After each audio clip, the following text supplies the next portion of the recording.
guys, and welcome to Trucking Along with Kiersey. That's me, your positive voice in trucking.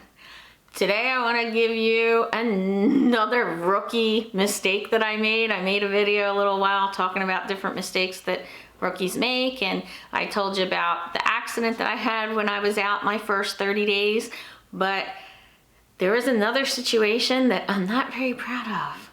And I am, but I'm not. I got out of it, so yay!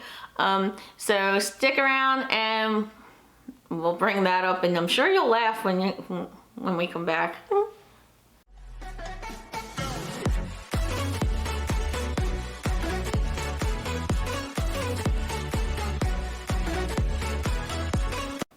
Most people don't want to tell you about how they messed up in the beginning and how bad things can get, and there's a reality in trucking that things are going to happen.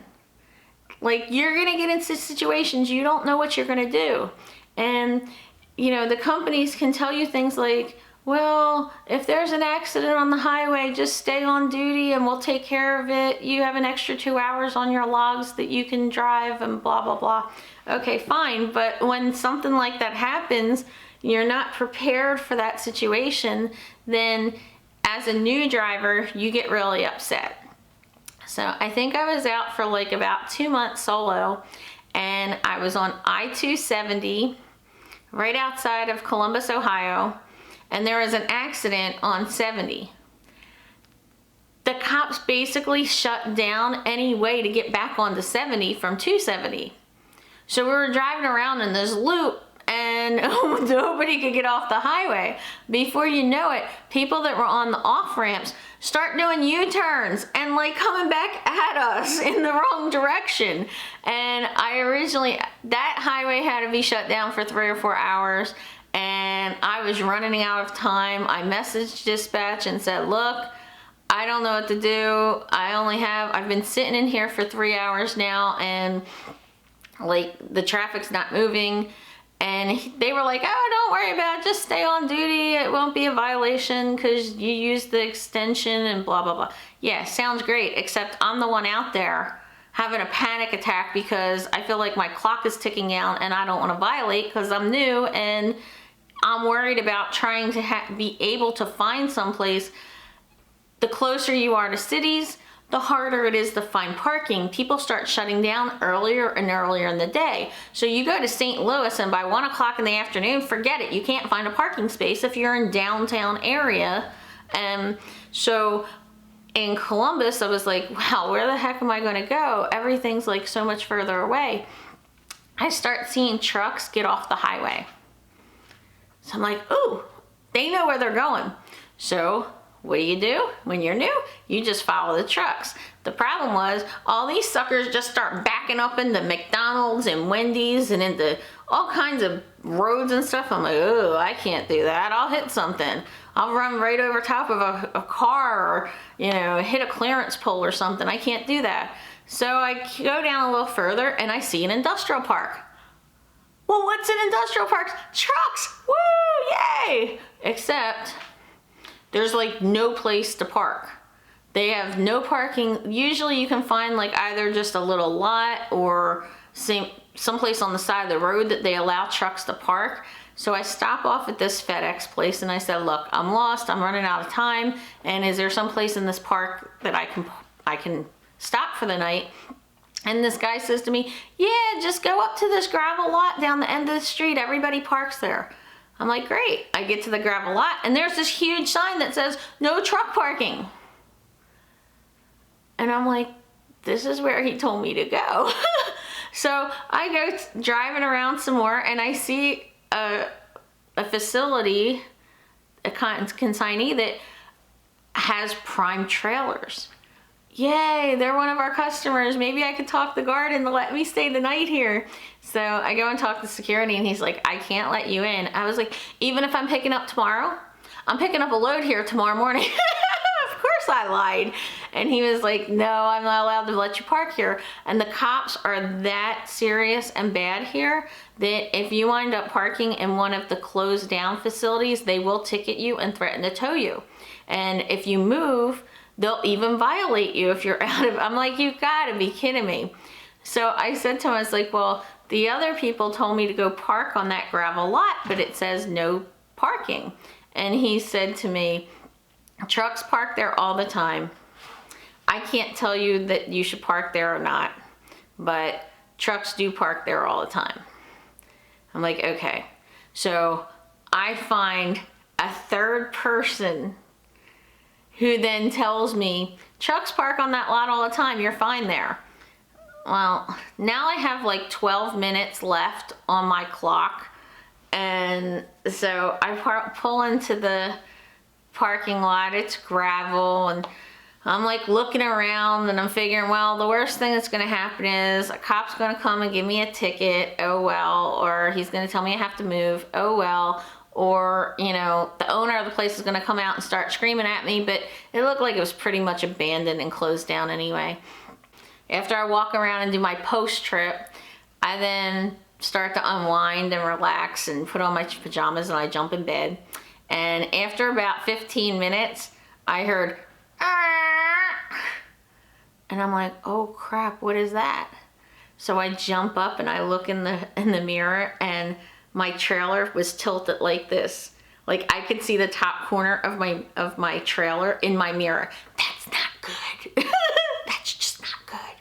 So I'm like, crap, the trailer is sinking in the gravel. And I have 46,000 pounds of beer in the back of the trailer. And I'm like, oh my God, what am I gonna do?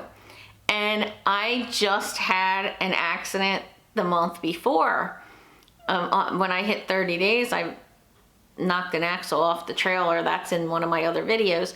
So I'm like, oh, how do I call up Prime and tell them even if they just tow me, it counts as an accident.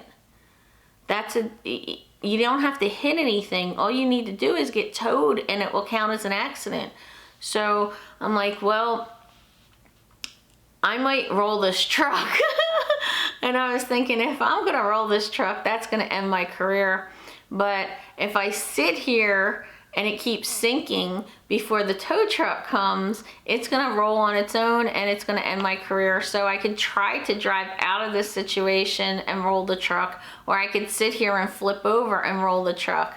And I was like, if my career is gonna die, it's gonna die my way, okay? I'm gonna go down fighting. I'm a fighter. So I turned that wheel all the way to the right and I shoved it in fifth, and then I floored it and I took off pulling to the right because the trailer was like sinking this way. And I got it leveled and I felt all the beer jump up and down like this, and I was like, oh crap. And I got level and I was like, oh my God. Like, this was something I was not expecting. And I was just amazed that I didn't roll the truck. I was so happy. And then I'm realizing we have so many sensors on our trucks. You hit a pothole, they know about it. You make a U-turn, they know about it. You know, like, there's just so many sensors and nothing happened. No beeps, no screeching, Qualcomm, nothing. So I just said the heck with it, and if I have to violate for an hour, I'm gonna violate for an hour, but I can't stay here. So I wound up, I was past my 14 and I was driving, you know, through, I kept driving around the industrial park, and it turned out that there was a hotel down the street that has a huge parking lot across the street that trucks park in. So I did wind up violating.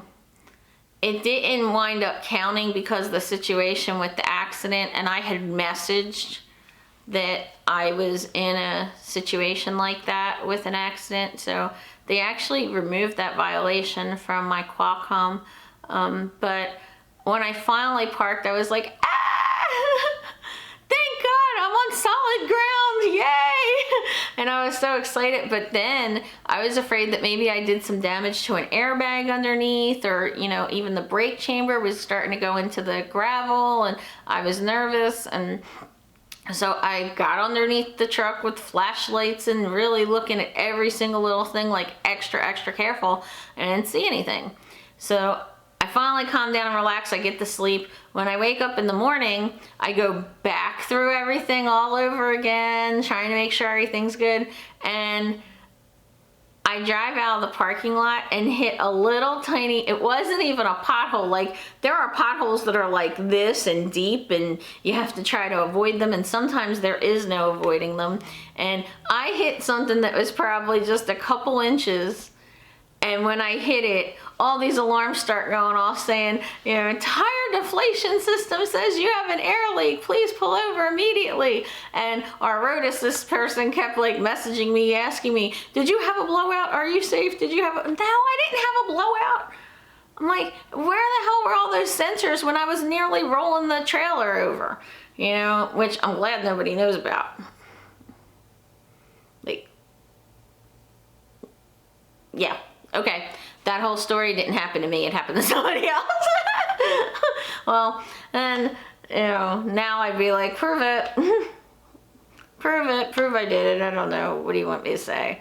I mean, it didn't cost them any money, and I did actually take that trailer through our next terminal in Pittston, PA, and have it inspected by the mechanics, and everything was good with it, so I didn't do any damage. What I did do was, I damaged my ego a lot. But I also proved to myself that if I could withdraw from my emotional sense and think about something, you know, if I would have turned to the left, yes, I would have rolled the truck, but I turned to the right and pulled the opposite direction because I was thinking straight. And if you think straight, you can usually get out of situations. If you're gonna just be crazy and emotional, you might get yourself into more trouble than what you already got yourself into. So that is my rookie mistake story for this week, and maybe I'll keep giving you more and more, but the more I talk, the more I might scare my fleet manager. And when I'm with students, I always tell them all the mistakes that I make, and you know this, and I would say to them, you know how I know? You don't want to do that. Do you know how I know? Because I already did it, so don't do it. So the lesson, boys and girls, is do not park in places that say no truck parking. Do not park in gravel unless you know that it is a truck parking lot. Do not park in mud. You know, be aware of your surroundings. Is that a place that's gonna flood? Is it gonna be muddy? Are you gonna sink? These are the kinds of things that happen out here and you don't even think about them. So that is my story for the day, and I will see you again soon. Bye, thanks for watching.